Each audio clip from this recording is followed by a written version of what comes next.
ẹ̀yin tèmi ó dàbí ẹni wípé ó ti ń rúgbó bọ̀ ọ́ láàrin Mẹ́wọ̀ọ́láká àti Bímpé Aláṣọ Àdúrà. Bẹ́ẹ̀ ni, gẹ́gẹ́ bẹ́ẹ̀ ṣe mọ̀ pé gbogbo nǹkan bá ti gbé wá sí orí ayélujára àlẹ́tọ̀ọ́ láti fẹnu sí ní tó bá fi lè mú wọn tí wọ́n gbé sí orí ayélujára.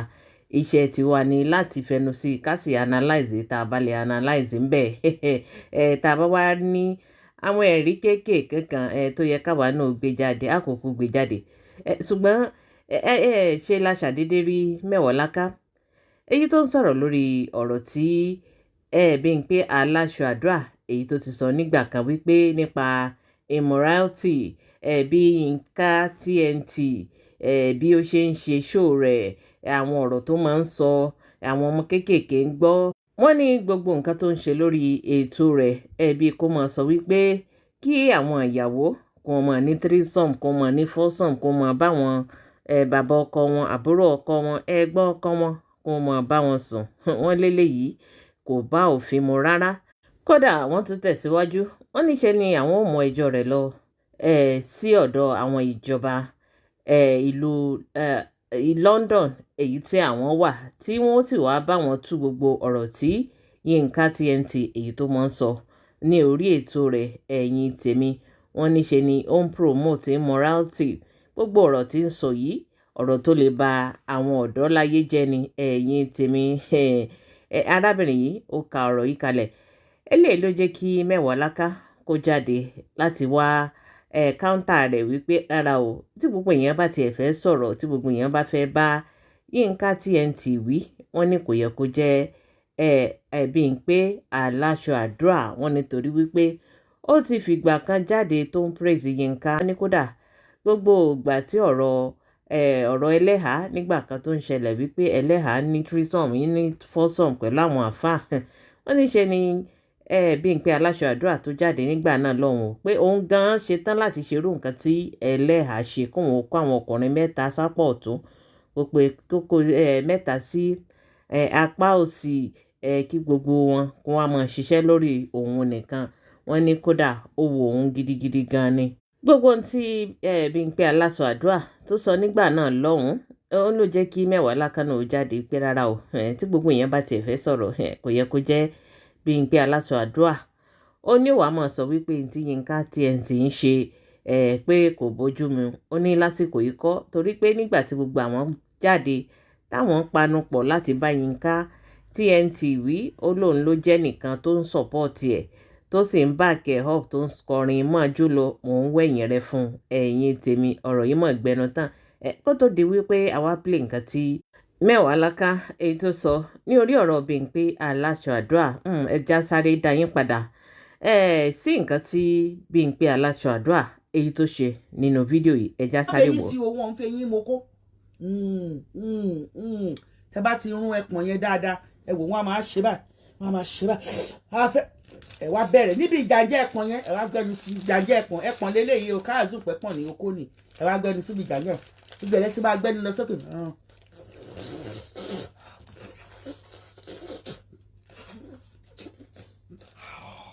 ẹ wá gbẹnu sí ṣe nígbà tẹ bá gbẹnu sí ibi ihò yẹn tí spam ti máa ń dà yẹn ẹ wá mú ahọ́n yín ẹ fi tẹ ihò yẹn á wá expand ẹ wá fà á ẹ má fẹ́ inú sí o ẹ wá fà á alájà òmoko mu alájà ń rẹ̀ báyẹn kọ́ bí ẹ ti máa bẹ̀rẹ̀ bí ẹ̀ bí ẹ̀ rájọ́ ẹ wá ṣẹ̀ṣẹ̀ máa fà á bẹ́ẹ̀ alájà ṣe hàn ibi orí okó yẹn ibi tí spam ti máa ń dà ẹ wá fi ahọ́n yín tìpá ahọ́n yẹn ẹ tì í bọ̀ ẹ wá fà á ṣẹ́ni tẹ́ bá fà á bẹ́ẹ̀ ọkùnrin yẹn wá ṣe báyìí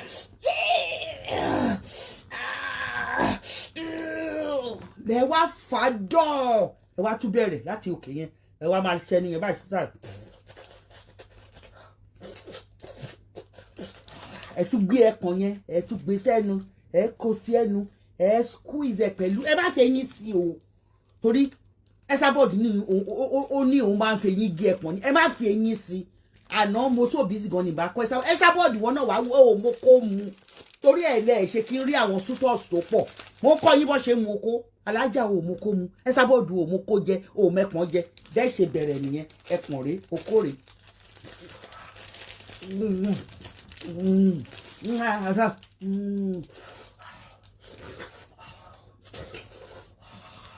tẹ bá tún wá fẹ́ ṣe ẹ lè dá Baileys sórí ẹ̀ kó sanitize ẹ̀ ẹ lè dá any spirit sórí ẹ̀ kó sanitize ẹ̀ bàbá o bí ẹ bá ṣe tán ẹ wá fi oyin sí ẹ kán oyin sí báyìí tàbí any of those flavoured kìíní ìrẹ̀lẹ̀ tí yín ká TNT tó pín níjọba di ẹ̀yẹn ẹ bá ti dá sí ibi ìjàǹjà ẹ̀pọ̀n ni ẹ ti bẹ̀rẹ̀ sí ní mú lọ sókè ẹ̀yin náà bẹ́ẹ̀ ṣe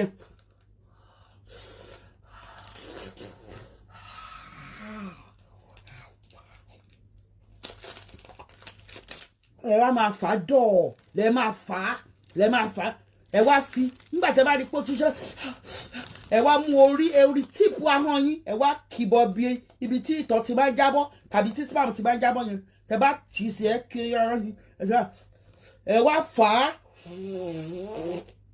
tẹ bá ti fà á bí mo ṣe ranjú yẹn ni wọ́n ṣe máa ranjú ẹ̀yin obìnrin ẹ mo kó mu torí ẹ ni mo ṣe ní wọn tó pọ̀ alájà Kaola wọ́n ṣe mo kókọ́ nìyẹn ẹ̀yin Esabod òun náà máa ń géèyàn jẹ ni ẹni òun fẹ́ yín jà ṣùgbọ́n àwa expert làwa ṣó ti yé yín bẹ́ẹ̀ yẹn. abẹ́ẹ̀rí ẹ̀yin tèmi àwọn tí wọ́n ń sọ wípé àwọn preach against immorality èyí tí àwọn èèyàn ń ṣe ní orí Facebook òun lẹ́ rí yìí o èyí táwọn náà ń ṣe yìí orí Facebook ni wọ́n ti ṣe lórí live chat wọn tí wọ́n sì ń kó àwọn èèyàn bí wọ́n ṣe mú kó ẹ̀yin tèmi abẹ́ẹ̀rí pò gbẹnu tán ẹ wá jẹ́ ká gbọ́ nǹkan tí Mẹ́wàáláká èyí tó sọ nínú fídíò yìí gbogbo ntẹ́yìn náà bá rò lórí ọ̀rọ̀ yìí ẹ bá wa fìdáhùn yín ẹ fi sí orí comment section ẹ jẹ́ ká jọ sọ ẹ jẹ́ ká jọjọ́ ire o. wá ìsìn lè bí mo ti ń wọlé ní ìsìn rè ni mo bá dédé wo orí Facebook fídíò Mọ́mì Bímpé Aláṣọ Àdúrà ni wọ́n dédé gbé wá ó shock you pé mo dárúkọ yín Mọ́mì Bímpé Aláṣọ Àdúrà mo gbọ́dọ̀ dárúkọ yín ṣe rí ọjọ́ ọ̀rọ̀ ti tó tí ọjọ́ tí Ọlọ́run bá ti jàjà fún mi lọ́rọ̀ sọ èmi ò kì í miss opportunity yẹn mo máa ń lò ó àsìkò ọ̀rọ̀ tó mo rí yín níbi tẹ́ ẹ ti ń fọ Gẹ̀ẹ́sì tẹ́ ẹ sọ wípé ẹ fẹ́ lo as evidence against Aunty Yinka TNT mo rí bẹ́ẹ̀ ṣe ń sọ̀rọ̀ tẹ́ ẹ ń pe ìjọba United Kingdom wípé obìnrin kan wà o nurse ni o ó ń promote immorality o wípé if care is not taken the consequence will be the ẹ̀yà mi lóyìnbó pé the consequence will be that people will now be infected with so many STDs, HIV and so forth and so on. The marriages will be broken, home will be broken, children will be misled and etc. etc. ẹ mọ̀ sọ lóyìnbó. You were even mentioning that you would like to use it as an evidence in the nearest future to make so that you will show it to the authority, concerned authority that you actually warned her. Mọ́mì Bímpé Aláṣọ Àdúrà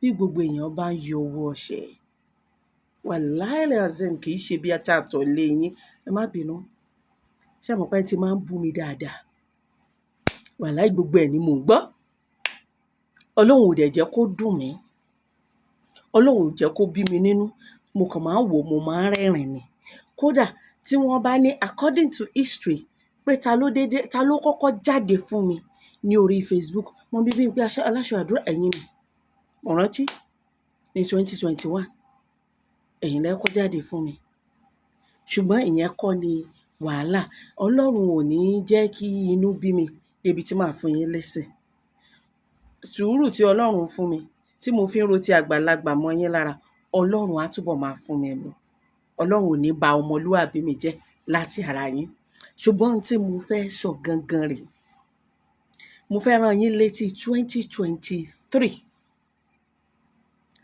nígbà ayé threesome tí Aunty Yinka bẹ̀rẹ̀ sí ní sọ̀rọ̀ nípa threesome tó fi interview lady kan tí lady yẹn tó sọ̀rọ̀ nípa ẹlẹ́hàá kan mo mọ̀ pé ẹ ti rántí. Mo ń bọ̀, ẹ jẹ́ kí n tètè fi bátìrì sí kinní, ó ti fẹ́ kú. Mi ì mọ̀ ibi tó ká mi lára dé ni mi ìwo bátìrì fóònù mi. Ẹ jẹ́ kí n máa bọ́rọ̀ mi lọ. Tí wọ́n fi sọ wípé ẹlẹ́hàá kan, lẹ́yìn ìgbà yẹn tí àǹtí Yínká bẹ̀rẹ̀ sí ní sọ̀rọ̀ nípa ǹjẹ́ o ti bá bàbá rẹ sùn rí? Ǹjẹ́ ọkọ ìyá rẹ, kì í ṣe bọ́n ṣe sọ ni, ó ní bọ́n ṣe ń là mọ́lẹ̀ o. Ǹjẹ́ ó ti bẹ́ẹ̀ ṣe kinní kan rí? Ǹjẹ́ àbúrò rẹ àti ẹ̀gbọ́n rẹ, ǹjẹ́ ẹ ti bá kinní kan ṣe rí? Èmi ìgbà yẹn mi tí màá ti Yínká rárá lórí ìkànnì yẹn, mo bọ́ síta. Èmi ni mo kọ́kọ́ sọ̀rọ̀ pé kí ló dé? Because then ohun tí mo fi bẹ̀rẹ̀ tí mo sì dúró lórí ni promoting moral in the society. I came out. I frowned at it. I was telling people wípé orí Facebook ò wà censored, that àwọn ọmọ kéékèèké máa gbọ́. Pédé tàbárí kò lò yìí máa ba ilé jẹ́. I remember mo mọ̀ pé bí mo ṣe sọ yẹ máa rántí. Ẹ̀yin ẹni àkọ́kọ́ tó kọ́kọ́ jáde fún mi. Ẹ jẹ́ ẹran yín létí tẹ́ fi fún mi lésìn. Mẹ́wọ̀ọ́láka o rò pé mi mọ̀ ẹni ọlọ́kọ mẹ́ta, onílara, tí gbogbo èèyàn bá tiẹ̀ ń sọ wípé morality ìwọ lẹ́nu ẹ tó ti lọ́kọ mẹ́ta, aṣẹ́wó olórí burúkú. Ara ló ń ta ẹ́ nítorí pé Yínká TNT ti ń wọ́ crowd, ó ti ní engagement, ó wá ń ṣe lára ẹ̀. Ìwọ ojú ẹ ni ò la ara oko nígbà tó jẹ́ wípé onídọ̀tí ni ẹ́. Ojú ti là, my friend. Ẹ wá ní ẹ̀yin gan ní fantasy. Mo rán yín létí ọ̀rọ̀ yín lẹ́ lè ti gbàgbé. Ẹni tó yàgbẹ́ ó máa ń gbàgbé, ẹni tó ṣu ò ní gbàgbé àbí ẹni tó kò ò ní gbàgbé láéláé. Ẹ̀yin gan ní fantasy ní ìbẹ́ṣe jókòó rè lọ́jọ́ yẹn lórí chair. Ẹ wá fọwọ́ ra boobs yín báyìí, ẹ ń ṣe báyìí. Ẹni ẹ fẹ́ kó àwọn ọkùnrin mẹ́ta sẹ́gbẹ̀ẹ́ báyìí. Ẹ̀yin gan fẹ́ ṣe kí ìkan máa fọwọ́ ra yín lórí, kí ìkan máa fọ iṣẹ́ kí. Fantasy yìí ni wípé kí àwọn ọkùnrin bíi mẹ́ta kan bá yín lájọṣepọ̀ lẹ́ẹ̀kan náà. Ẹlẹ́mi olóòórùn oníṣekúṣe, èmi aṣẹ́wó wọn ọmọ mi ní ìgbà yẹn gan mi tí sọ fáwọn ènìyàn wípé single mother ni mí. Torí mi fún yín lésì, mo mọ̀ pé irú ọjọ́ èní máa wáyé.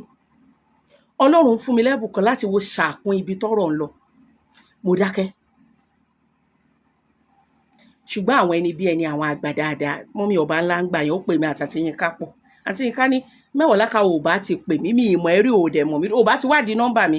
Ká ní wípé bó ṣe rí yẹn ò bá ti má call me out, ò bá kàn pè mí kó sọ fún mi pé kí n rẹ̀ ńlẹ̀. It's not as if wípé mò ń promote morality, mò ń jẹ́ káwọn èèyàn wà aware pé kíní ìṣẹ̀lẹ̀ ní society. Mo ì gbàgbé ọ̀rọ̀, mo rántí nǹkan táǹtì Yínká sọ.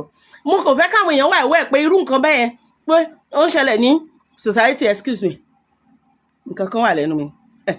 Pé à ń kàn fẹ́ kí àwọn èèyàn mọ̀ pé irú nǹkan bẹ́ẹ̀ ń ṣẹlẹ̀ ní society. Mo wá ní ìbọ̀ bẹ́ẹ̀ ṣe ń gbé lórí conference call yẹn. Mọ́mí ọba ńlá ló pe conference call yẹn. Mo ní bẹ́ẹ̀ ṣe ń gbé kalẹ̀ wá dáa. Wọ́n ní àwọn á máa tẹnu mọ́ wípé awareness ni o. Wọ́n dẹ̀ sọ fún mi lọ́jọ́ yẹn pé pé kí n má sọ wípé káwọn máa la orúkọ mọ́ private party lórí, báwọn ṣe máa pè nìyẹn, kò dẹ̀ sí nǹkan tí anybody lè ṣe sí. Mọ́mí ọba ńlá náà bá wa yanjú ẹ̀ lọ́jọ́ yẹn. Wọ́n ní Yínká ìwọ náà dẹ̀ ńlẹ̀, Lọ́lá ìwọ náà ọjọ́ mi wàá wẹ́ni tó mọ̀ rí, wàá pè wọ́n kankan déédéé pé èèyàn out bẹ́yẹn, you are still new on social media, má make enemy.